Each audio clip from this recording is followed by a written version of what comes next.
ជំរាបសួរពុកម៉ែបងប្អូនមេថ្ងៃនេះចេញមករីវីយូឡានទៀតពុកម៉ែបងប្អូនមេយកស្រីស្លាយឆ្នាំ96យកមកជូនបងប្រុសនៅខាងសៀមរាបពុកម៉ែបងប្អូនមេអានេះសកម្មភាពធ្វើដំណើរតាមផ្លូវចូលទិញកាហ្វេហូបនៅខាងបារាយហួសតាំងកោកបន្តិចហ្នឹងហើយពុកម៉ែបងប្អូនមេស្រីស្លាយដែលខ្ញុំផុសបាត់ការលោកពីយប់មិញហ្នឹងបងប្រុសក៏ថែមលុយបោកសេវាឲ្យយកមកជូនកាត់ដល់ផ្ទះឥឡូវពុកកំពុងតែជិះមកតាមផ្លូវហើយក៏ថតសកម្មភាពផ្ញើឲ្យបងប្រុសមើលនិយាយរួមទៅពាក់ព័ន្ធជាមួយនឹងឡានបើសិនជាពុកម៉ែបងប្អូនមេពិបាកនឹងធ្វើដំណើរមកមើលឡានដល់ទីតាំងអាចនិយាយតម្លៃអាចនិយាយផែនឡានជាមួយខ្ញុំបានខ្ញុំផ្ញើរូបផ្ញើពងឡានទៅកក់លុយបើសិនជាយកឡានមកមិនដូចពងដែលខ្ញុំបោះជូនអាចយកលុយកក់វិញខ្ញុំសុខចិត្តខាតជើងមិនឲ្យពុកម៉ែបងប្អូនខាតពេលនិងខាតលុយជាមួយខ្ញុំទេណានេះគឺជាសកម្មភាពខ្លះនៅតាមផ្លូវនិយាយពីឡានគឺរៀបចំឲ្យអស់តាំងពីប្រព័ន្ធប្រាំងតាំងពីជើងក្រោមតាំងពីម៉ាស៊ីនប្រអប់លេខតាំងពីលុកទ្វារលុកកញ្ចក់តាំងពីកុងទ័រសាំងកាឡូនិងកុងទ័រកម្ដៅគឺឡានយើងរៀបចំឲ្យអស់យកទៅប្រើចាក់តែសាំងឲ្យជីឯកសារគ្រប់ធានាជូនពុកម៉ែបងប្អូនមេថាឡានតែចេញពីខ្ញុំទៅគឺអត់កាត់តអត់ស្ងោដូរពោះបើសិនជាឡានកឡាប់កាត់តក៏ពួកខ្ញុំអត់ទិញចូលដែរហើយពាក់ព័ន្ធជាមួយនឹងឯកសារគឺឯកសារគ្រប់បើសិនជាផ្លាកលេខ Toyota តែមួយស្លឹកគឺខ្ញុំអត់ទិញចូលទេហើយនេះគឺជាសកម្មភាពដែលមកដល់សៀមរាបបងប្រុសម្ចាស់ឡានទិញឡានហើយជួនដើរលេងទៀតស្ដាយត្រង់ថាអត់សូវមានពេលម៉ែបងប្អូនខ្ញុំត្រូវប្រញាប់យកឡានទៅជូនបងប្រុសនៅខាងមណ្ឌលគិរីមកគ្រឿងទៀតដោយសារតែយើងមានពេលតិចដើរលេងបានបន្តិចថតសកម្មភាពខ្លះជូនពុកម៉ែបងប្អូនមេមើលកំសាន្តលេងហើយ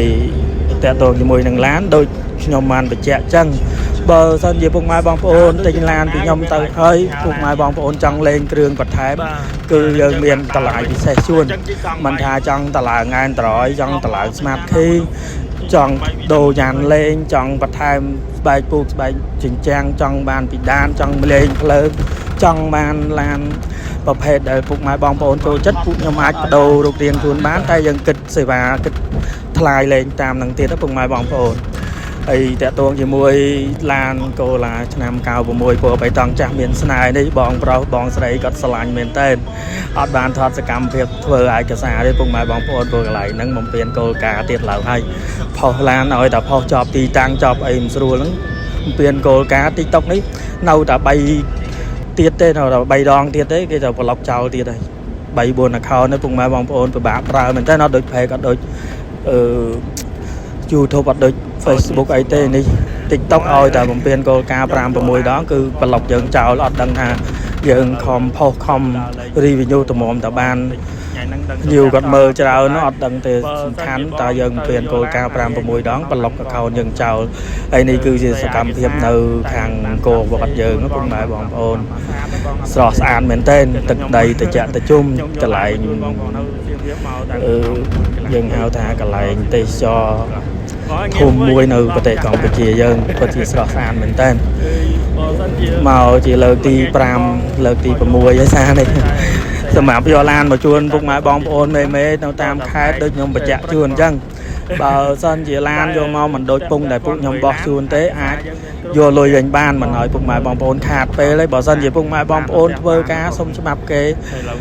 បើសិនជាមួយថ្ងៃពុកម៉ែបងប្អូនធ្វើការបាន50ឬក៏100ឬក៏20រៀលអីគឺខ្ញុំចាញ់ថ្លៃខាតពេលរបស់ពុកម៉ែបងប្អូនវិញទៀត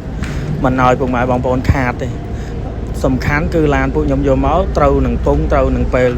វេលាដែលពុកម៉ែបងប្អូនទន្ទឹងរង់ចាំអញ្ចឹងវីដេអូនេះមានតែប៉ុណ្្នឹងទេសម្រាប់ពុកម៉ែបងប្អូនត្រូវការតាក់ទងមកធានាតម្លៃពិសេសជូនអញ្ចឹងក៏មានតែប៉ុណ្្នឹងជម្រាបលាបាយ